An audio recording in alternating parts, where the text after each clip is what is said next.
সামনে এলো ষষ্ঠ পে কমিশনের রিপোর্ট। সেই রিপোর্টের 131 নম্বর পাতায় উল্লেখ রয়েছে এআইসিপিআই মেনে ডিএ রাজ্য সরকারকে দিতে হবে। সেটা মনে করছে না ষষ্ঠ পে কমিশন। খুব স্বাভাবিক, এই রিপোর্ট সামনে আসতেই উদ্বেগ প্রকাশ করেছেন সরকারি কর্মচারীদের একাংশ।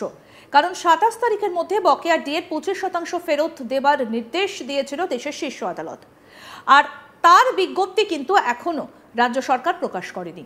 যদিও ষষ্ঠ পে কমিশনে সুপারিশ করার রিপোর্টের সঙ্গে দেশের সর্বোচ্চ আদালতের নির্দেশের কোনো সম্পর্ক নেই। এর আগে বিচারপতি অমৃতা সিনহা রাজ্যকে প্রশ্ন করেছিলেন ষষ্ঠ পে কমিশনের রিপোর্ট কেন সামনে আনছে না রাজ্য। তখনই রাজ্যকে 1 জুলাইয়ের মধ্যে প্রকাশ করার কথাও জানিয়েছিলেন অমৃতা সিনহা। মোট 197 পাতার এই রিপোর্টে ব্যাখ্যা করা হয়েছে কেন কেন্দ্রের হারে ডিএ দিতে বাধ্য নয় রাজ্য।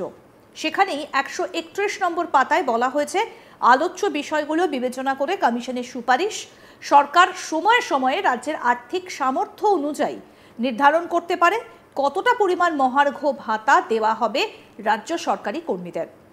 এখানে বলা হয়েছে এআইসিপিআই মেনে ডিএ রাজ্য সরকারকে দিতে হবে না, তাই রাজ্য এটা অনুসরণ করতে বাধ্য নয়। অতএব ডিএ নিয়ে রাজ্য সরকার যে অবস্থানে দাঁড়িয়েছিল তাই প্রকাশ পেল ষষ্ঠ পে কমিশনে সুপারিশ করা রিপোর্টে। প্রসঙ্গত, 5 বছর পরে ষষ্ঠ পে কমিশনের সুপারিশ করার রিপোর্ট সামনে আনলো রাজ্য।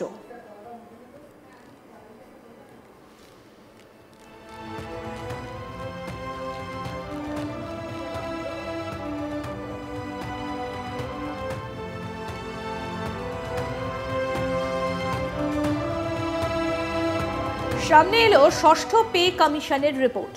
সেই রিপোর্টের 131 নম্বর পাতায় উল্লেখ রয়েছে এআইসিপিআই মেনে রাজ্য ডিএ রাজ্যকে দিতে হবে, সেটা মনে করছে না ষষ্ঠ পে কমিশন।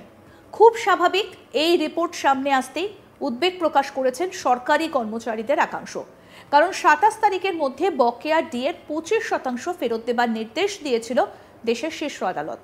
আর তার বিজ্ঞপ্তি কিন্তু এখনো রাজ্য সরকার প্রকাশ করেনি। যদিও ষষ্ঠ পে কমিশনে সুপারিশ করার রিপোর্টের সঙ্গে দেশের সর্বোচ্চ আদালতের নির্দেশের কোনো সম্পর্ক নেই।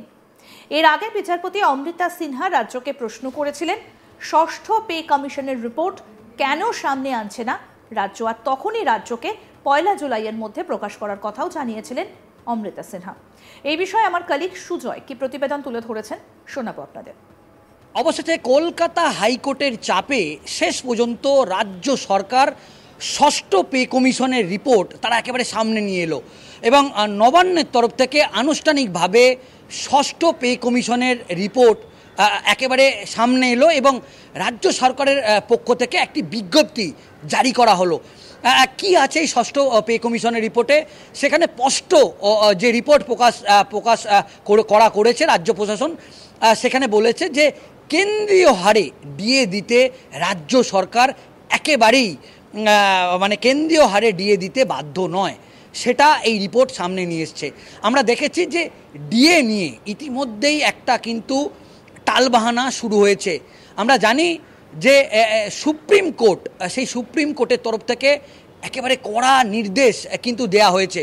আমরা জানি যে সুপ্রিম কোর্টের তরফ থেকে কেবলমাত্র স্যাটের যে রায় এবং কলকাতা হাইকোর্ট যে নির্দেশ দিয়েছিল, কেবলমাত্র এই স্যাটের রায় এবং কলকাতা হাইকোর্টের নির্দেশ, সেই নির্দেশটা বা সেই কলকাতা হাইকোর্টের অর্ডার দেখেই সুপ্রিম কোর্ট কিন্তু নির্দেশ দিয়েছিল যে রাজ্য সরকারকে নির্দেশ দিয়েছিল যে 25% ডিএ তাদেরকে কিন্তু সরকারি কর্মচারীকে, তাদের পশ্চিমবঙ্গের সরকারি কর্মচারীদের দিতে হবে।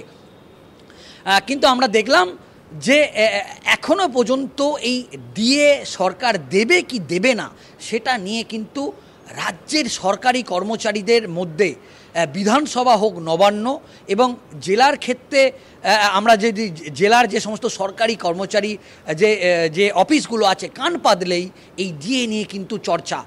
এখনও পর্যন্ত এই ডিএর বিষয়টা রাজ্য সরকার বা রাজ্য প্রশাসন পুরোপুরি জিয়ে রেখেছে। আনুষ্ঠানিকভাবে যে ডিএর যে ঘোষণা, সেটা কিন্তু এখনও পর্যন্ত সরকার ঘোষণা করেনি।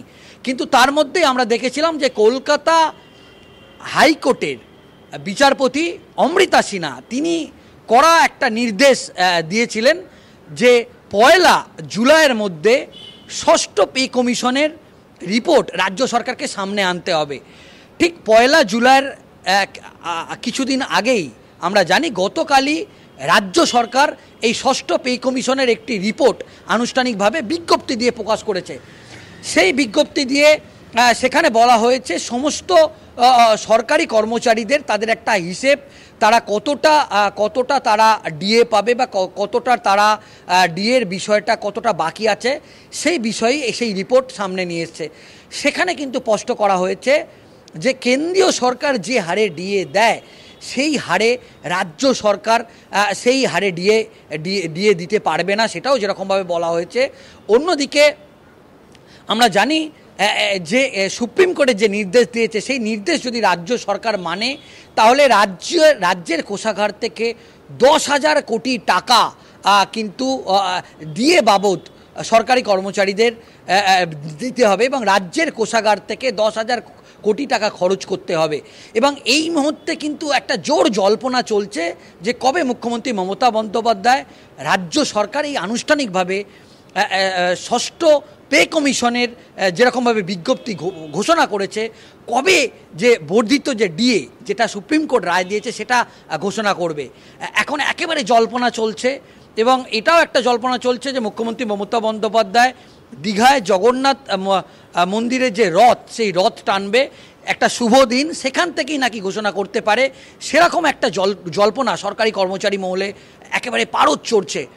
অন্যদিকে তার মধ্যেই সামনে এলো ষষ্ঠ পে কমিশন, কিন্তু সেই ষষ্ঠ পে কমিশনের যে আভাস সেই আভাস থেকেও কিন্তু আরও জল্পনা বাড়ল, কারণ কেন্দ্রীয় হারে যে ডিএ দেবে না সেটাও কিন্তু ষষ্ঠ পে কমিশনে ঘোষণা করেছে রাজ্য সরকারের বিজ্ঞপ্তিতে, সেরকম একটা বিষয় স্পষ্ট করেছে। এখন দেখার বিষয় যে আনুষ্ঠানিকভাবে যে বর্ধিত যে ডিএ বা সেটা মুখ্যমন্ত্রী মমতা বন্দ্যোপাধ্যায় রাজ্য সরকার কবে ঘোষণা করে। এবং এরই পাশাপাশি এখানে যেটা আরও বলা হয়েছে, এআইসিপিআই মেনে ডিএ রাজ্য সরকারকে দিতে হবে না, তাই রাজ্য এটা অনুসরণ করতে বাধ্য নয়। অতএব ডিএ নিয়ে রাজ্য সরকার যে অবস্থানে দাঁড়িয়েছিল তাই প্রকাশ পেল ষষ্ঠ পে কমিশনের সুপারিশ করা রিপোর্টে। প্রসঙ্গত গত 5 বছর পরে ষষ্ঠ পে কমিশনের সুপারিশ করার রিপোর্ট এবার সামনে আনলো রাজ্য সরকার।